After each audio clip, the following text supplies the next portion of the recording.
எல்லாருக்கும் வணக்கம். திமுகவுக்கு ஏன் ஓட் பண்ணக்கூடாது, திமுகவுக்கு ஓட் பண்ணக்கூடாது, ஏன் பண்ணக்கூடாது அப்படின்னு பார்த்தீங்கன்னா, ஒரு விமன் ஜேர்னலிஸ்ட்டாக தமிழ்நாட்டிலேருந்து ஒரு நியூஸ் 7 தமிழ், புதிய தலைமுறை, அதுக்கு மட்டும் இல்லாமல் ஜெயா டிவி, இந்த மாதிரி ஊடகங்களில் பணிபுரிஞ்ச நான் ஒரு கட்டத்தில் அந்த ஊடகத்துலேருந்து நான் வெளியில் வரேன். நான் ஏன் வெளியில் வரேன் அப்படிங்கிறது தான் நாங்கள் பேசணும்னு நினைக்கிறேன். நான் ஏன் வெளியில் வரேன் அப்படின்னா, திமுக ஐடி விங், அது மட்டும் இல்லாமல் திமுகவில் இருக்கக்கூடிய ஒரு இருந்த எம்பி, அது மட்டும் இல்லாமல் அமைப்பு செயலாளரோட பையன் சாய் லக்ஷ்மிகாந்த், இவங்கெல்லாம் எனக்கு கொடுத்த தொடர்ச்சியாக எனக்கு இணையத்தில் கொடுத்த ஒரு ஹராஸ்மெண்ட், அப்யூஸ், அது மட்டும் இல்லாமல் மென்டல் ட்ராமாவில் வந்து என்னால் வந்து என்னோடய ஒர்க்கையும் இவனுங்க என்னை போட்டு டெய்லியும் அப்யூஸ் பண்ணிக்கிட்டு இருந்த இதையும் என்னால் ஹேண்டில் பண்ண முடியாமல் நான் குவிட் பண்ணிவிட்டு நான் வெளியில் வந்தேன். ஸோ ஒரு 2022 or 2023 அந்த மாதிரி ஒரு டைமில் இருந்து என்னால் ஹேண்டில் பண்ண முடியலன்னு சொல்லிட்டு நான் குவிட் பண்ணிவிட்டு இவங்க யார் என்ன ஏதுன்னு என்னால் வந்து ஆஃபீஸில் இருந்துக்கிட்டு என்னால் அந்த ஒர்க்கையும் பார்த்துட்டு நான் ஒரு ஜெயா டிவியோட டிஜிட்டல் ஹெட்டாக இருந்தேன்.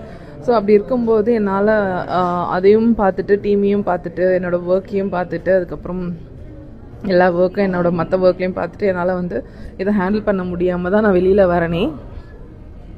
ஸோ இப்படி வெளியில் வந்துட்டு நான் இவங்களோட போராடிக்கிட்டு எனக்கு வந்து டெய்லி காலையிலேருந்து நைட் வரைக்கும் அவதூறு, ஆபாசம், fake edits, fake photo edits, fake audio போடுறது, ஃபேக்காக வீடியோ போடுறது, கேவலமாக பட்டப்பேர் வைக்கிறது, அப்புறம் ஸ்பா சென்டர் நடத்துகிறா, அந்த சென்டர் நடத்துகிறா, இந்த சென்டர் நடத்துகிறா, எங்கேயா ஸ்பா ரைடு வந்துச்சுன்னா இவ தான் அண்ணா நகர் சொல்லிட்டு என்னை ரொம்ப மென்டல் அப்யூஸ் நிறைய பண்ணியிருக்காங்க இவங்க.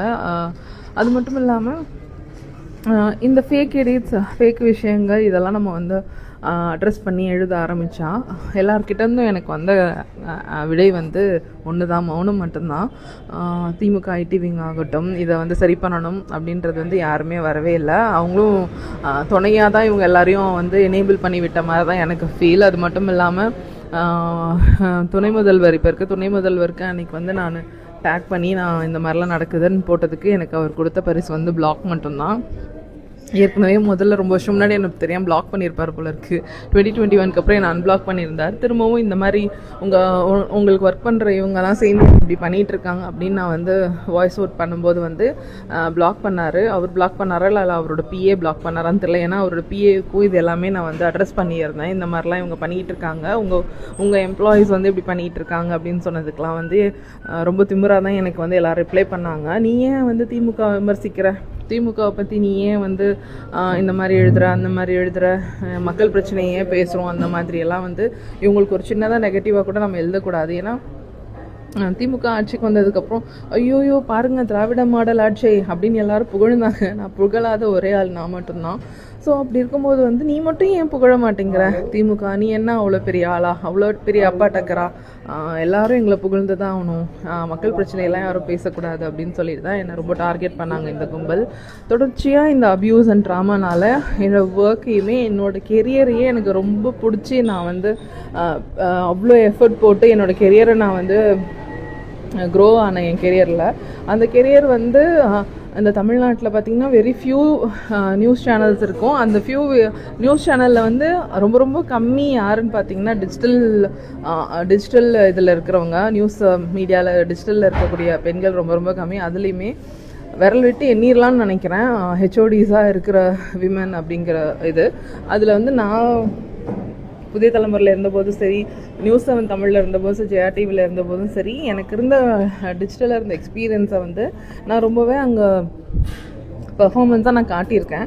ஸோ அதுக்கு தான் எனக்கு இந்த இடத்த நான் அடைஞ்சேன். அப்படிப்பட்ட ஒரு இடத்தையே நான் இன்றைக்கி குவிட் பண்ணிவிட்டு மீடியாவே என்னால் போக முடியாமல் திமுகவோட ஆட்சியில் நான் மீடியாவோட என்னோடய கெரியரையே நான் லூஸ் பண்ணிவிட்டு இந்த திமுகவால் நான் வந்து நிறைய கஷ்டப்பட்டிருக்கேன்.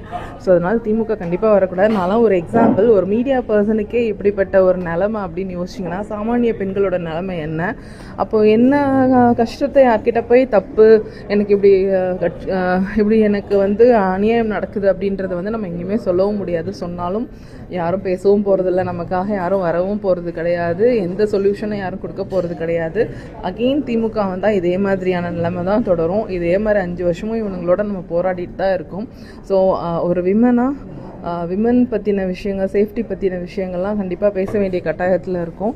அகெயின் டிஎம்கேக்கு ஓட் போடாதீங்க. ஓட் போட்டிங்கன்னா நாங்கள் எங்களை மாதிரி ஆட்கள்லாம் நாங்கள் திரும்பவும் இதே மாதிரியாக இவங்களை 5 வருஷத்துக்கு நாங்கள் ஹேண்டில் பண்ணிகிட்டே தான் இருக்கணும்.